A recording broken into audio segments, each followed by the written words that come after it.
everyone, it's Alice and it is a new year, and that means that it's time to take a look at how my reading went in 2024 and maybe make some new reading plans and goals for 2025. I mostly like doing these videos because I have this reading spreadsheet that I keep up to date throughout the year. I really love filling out that spreadsheet, and at the end of the year we get some cool stats, so I just thought we could take a look at it. I also love seeing other people's reading stats, probably because I'm nosy. So we are just gonna go through some graphs and some things and see how the past year went. I had so much fun making these graphs yesterday, which really tells you a lot about what kind of person I am, but here we are. And I hope you're ready for a lot of pies. Alright, so the only goal I had for 2024 was to read 52 books, which I did, and then some. I read 65 books in total, which I'm really happy with. And here you can see like how many books I read per month. We started off the year really strong with 7 books in January, and then it goes up and down a little bit, but I didn't read any more than 7 books in any of the months, which kind of makes sense. Like 7 books in a month for me is a really good reading month. This tracks pretty well with how my reading is usually throughout the year, and as you can see, November and December were kind of slow months for me, and they always are for some reason, but this year they were even slower because I had exams this year. I will say though, I am surprised that my studies didn't interfere more with my reading in September and October, but I'm wondering if that's maybe because I just love autumn so much and there are so many books that I would like to read in autumn, and I have like an endless autumn TBR, so maybe that's why I still managed to read as much as I did. For pages per month though, the graph looks like this, and it is naturally similar to the books per month graph, but as you can see, something happened in January. I read a lot in January, and this also happens every year, and I think the reason for it is that January feels like a month where I can read bigger books. We're at like the start of the year, and if I end up sort of getting behind on my reading goal because of reading longer books, it doesn't matter because I feel like I have all of this time to catch up. And I also think, honestly, January here is kind of a depressing month. It's very snowy and cold and dark, and it's the perfect time to stay inside and read, and maybe that's one of the reasons I read longer books in January usually. I like getting a couple of long books in a reading year, and I try to like get them out of the way in January for some reason.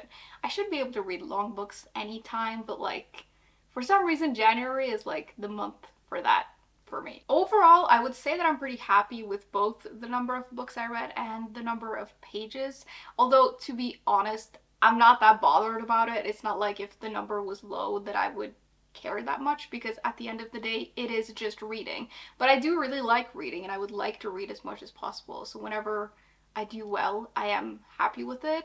This year was also a better reading year, numbers and pages wise, than last year, which I am happy with. I also think that my ratings show that I had a pretty solid reading year. The majority of the books that I read were rated either 3 or 4 stars, and I know for some people a 3-star rating is not a good rating, but for me it is. It's like for books that I read and enjoyed, and for some people I don't really know why. I guess people just rate things differently. But for some people, a 3-star rating is like a really bad rating. It's not for me. And the fact that the majority of the books that I read were 3 and 4 stars means that I liked like most of the books that I read. We have a couple of like 1 and 2-star ratings, but they were few and far between. And then we do have a solid number for me of 5-star ratings. I am very stingy with my 5-star ratings, so usually there's not a lot in this category, but I found some new favorites this year, so I feel like overall it was a really high quality reading year, if that makes sense. Now let's dive a little bit deeper into the details of what I read. As you can see, the majority of the books that I read were fiction, which is what I usually read the most of, but I actually read quite a lot of nonfiction as well, which I'm super happy with. In 2023, I didn't read, I think I only read like 1 nonfiction book, and I had in the back of my mind that in 2024 I wanted to read at least a little bit more, and I feel like I did that, so I'm pretty happy with this. For genres though, this next one is a little bit messy because there's a lot of information here, so it's a little bit difficult to read. I find tracking genres surprisingly difficult because most books, or like a lot of the books I read at least, are more than one genre. So this year I've tracked like several genres if a book fits within more than one. So let's say a historical fiction fantasy, I would track that as both historical fiction and fantasy. I don't know if that makes sense to a lot of other people, but it makes sense to me. My reading is always like a little bit all over the place though. Like I read a lot of different things, so it kind of makes sense that this just ends up being a little messy anyway. But this is pretty similar, I think, to what I usually read. The biggest chunks are like fantasy, historical fiction, mysteries, contemporary fiction. Like I read a lot of those in general. And then there are a bunch of like smaller ones because I read a lot of different things. You might notice, though, that actually you might not be able to see it, but I keep classics as a separate thing. So I don't have whether or not a book was a classic among my genres because I can never really figure out how I feel about classics being a genre because it kind of is and it kind of isn't. So I keep track of it as like a separate thing, like whether or not something is a classic. And this year, I think like 12% of my reading were classics, which I am pretty happy with because I didn't have, like, it wasn't a thing that I was trying to read a lot of or anything. This just sort of happened naturally. So I feel like 12% is pretty good for me. Then we have a new thing that I tracked this year, which has resulted in another kind of messy pie chart, but it's the vibe of the book. And each book has gotten 3 vibes each. And the reason that I did this is that sometimes, like, the vibe of a book isn't explained when you talk about the genre. And, like, a book can be adventurous without being a full on adventure, so it doesn't fall into like an adventure category. A lot of books are like cozy, but that doesn't necessarily come across.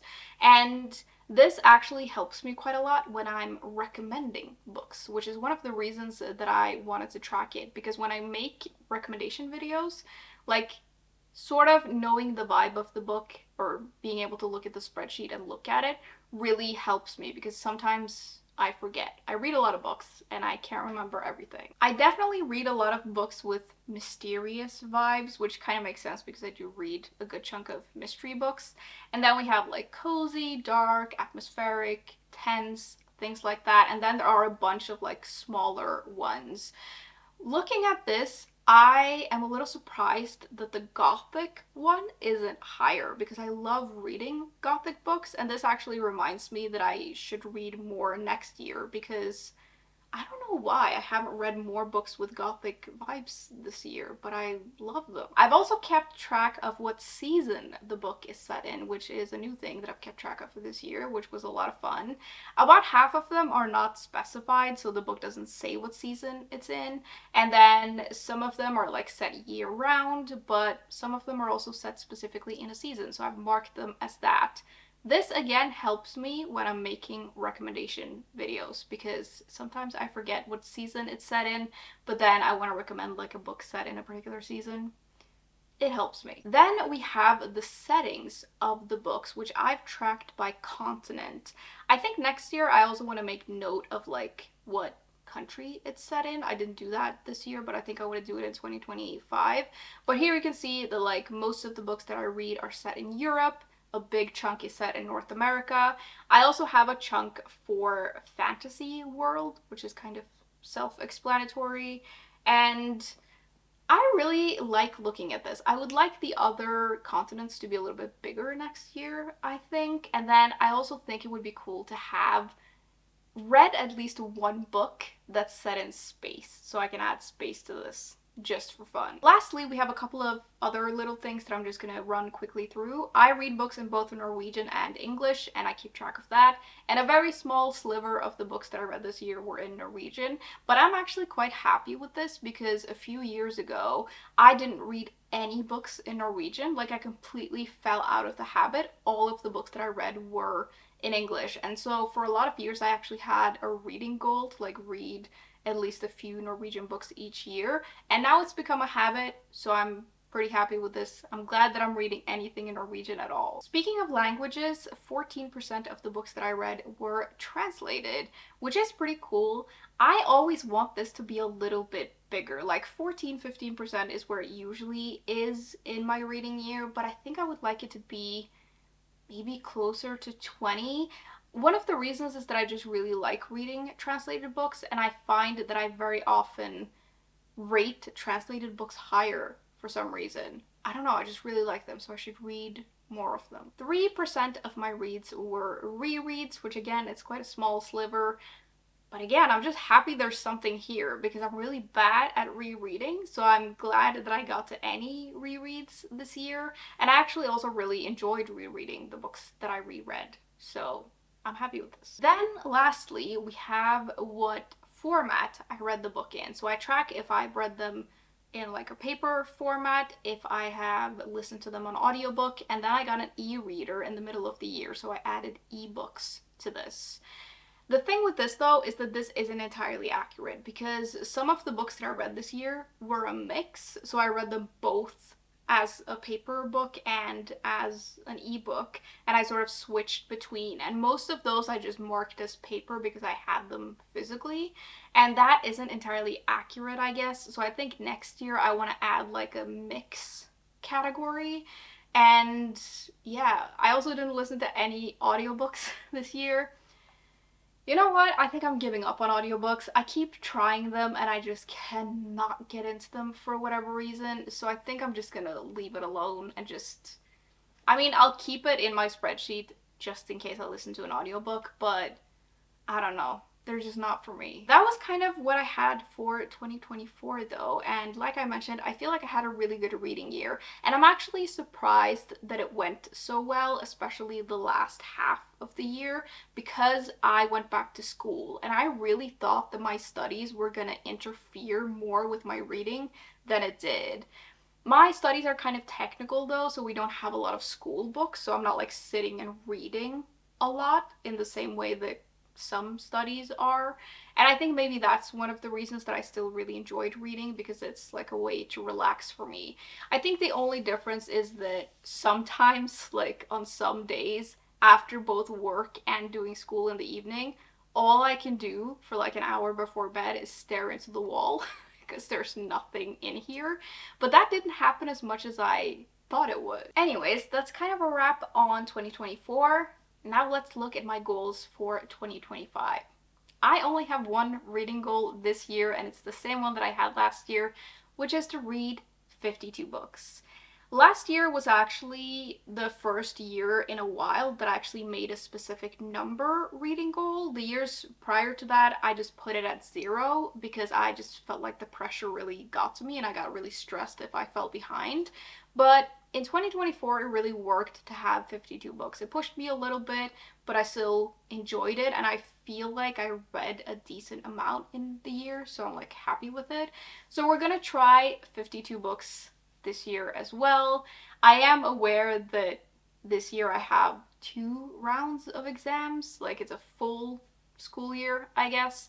So we'll see how it goes, but I think it's doable. Reading is like my main form of relaxation, and it is important to rest as well, so I think we'll be okay. Other than that, I maybe have some vague ideas of things I want to focus on, but I'm not going to make any specific goals around it. I would like a sizable chunk of my reading to be translated books. I would like a good chunk of it to be nonfiction. And for classics, I guess I want to read some, but I'm not that bothered about it. Usually I end up picking a couple throughout the year anyway. I would like to do a couple of rereads though. I want to keep up with my rereads. I actually have a lot of books that I would like to reread, and I just have a hard time prioritizing them because I get distracted by new books. But I think I'd like to read at least a couple of books, like reread a couple of books this year. We'll see. Mostly I'm just gonna go with the flow though and read whatever I want. That was kind of it for this video though. Thank you very much for coming to my statistics lecture. I really hope you enjoyed it. Now, I would love to know how your reading went in 2024. Did you reach your goals, if you made any? And I would also love to know if you've made any new reading plans or goals for 2025. Tell me all about it in the comments. And yeah, as always, thank you very much for hanging out with me today, and I will see you soon. Bye!